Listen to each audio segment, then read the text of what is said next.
Robert Downey Jr. is used to difficult situations.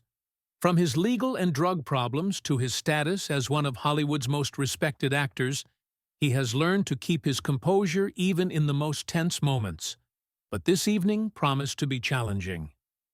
A conference room in the heart of Manhattan was filled with celebrity producers, actors, journalists, and film critics. The annual meeting of the film industry elite was held here to discuss trends, new projects, and the impact of cinema on society. Among the invited guests were such legends as Christopher Nolan, Martin Scorsese, Meryl Streep, and, of course, Robert Downey Jr.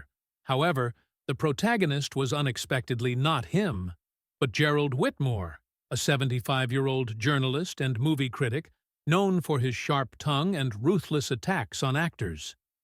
His articles could destroy anyone's career, and interviews with him often turned into public floggings.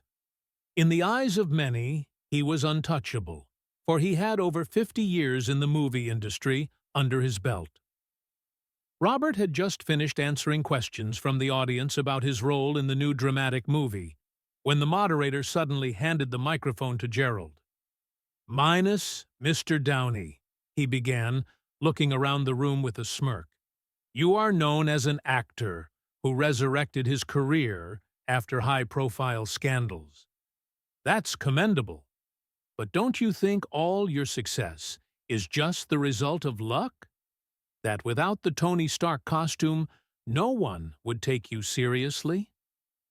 There was a tense silence in the room. It was an open insult veiled as a question.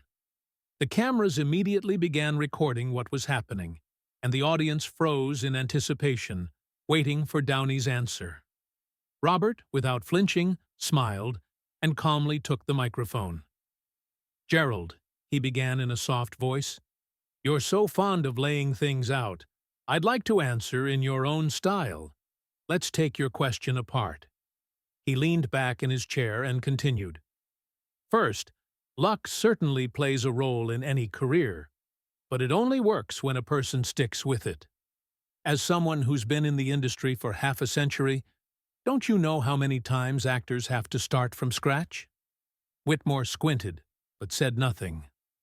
"Second, let's look back at my career before Iron Man. Chaplin, Oscar nomination. Kiss, Kiss, Kiss, one of the best neo-noir movies of the 2000s. The Soloist, a drama in which I played not a billionaire with armor, but an ordinary journalist.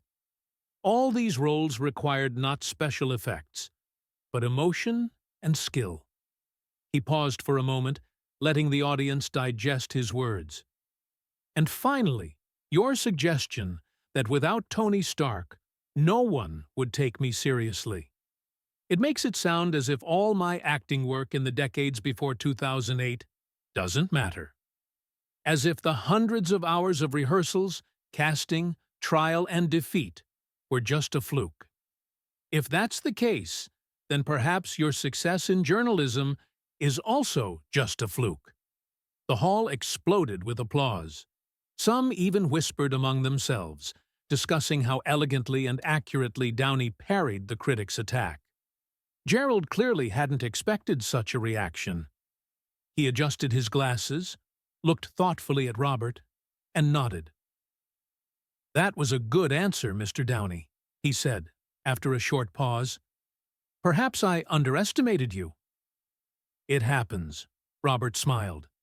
"The main thing is not to jump to conclusions until you really know the person."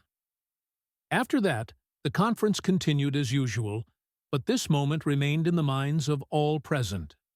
The video of Downey's answer went viral on the internet, gaining millions of views and becoming an example of how to answer provocative questions with dignity.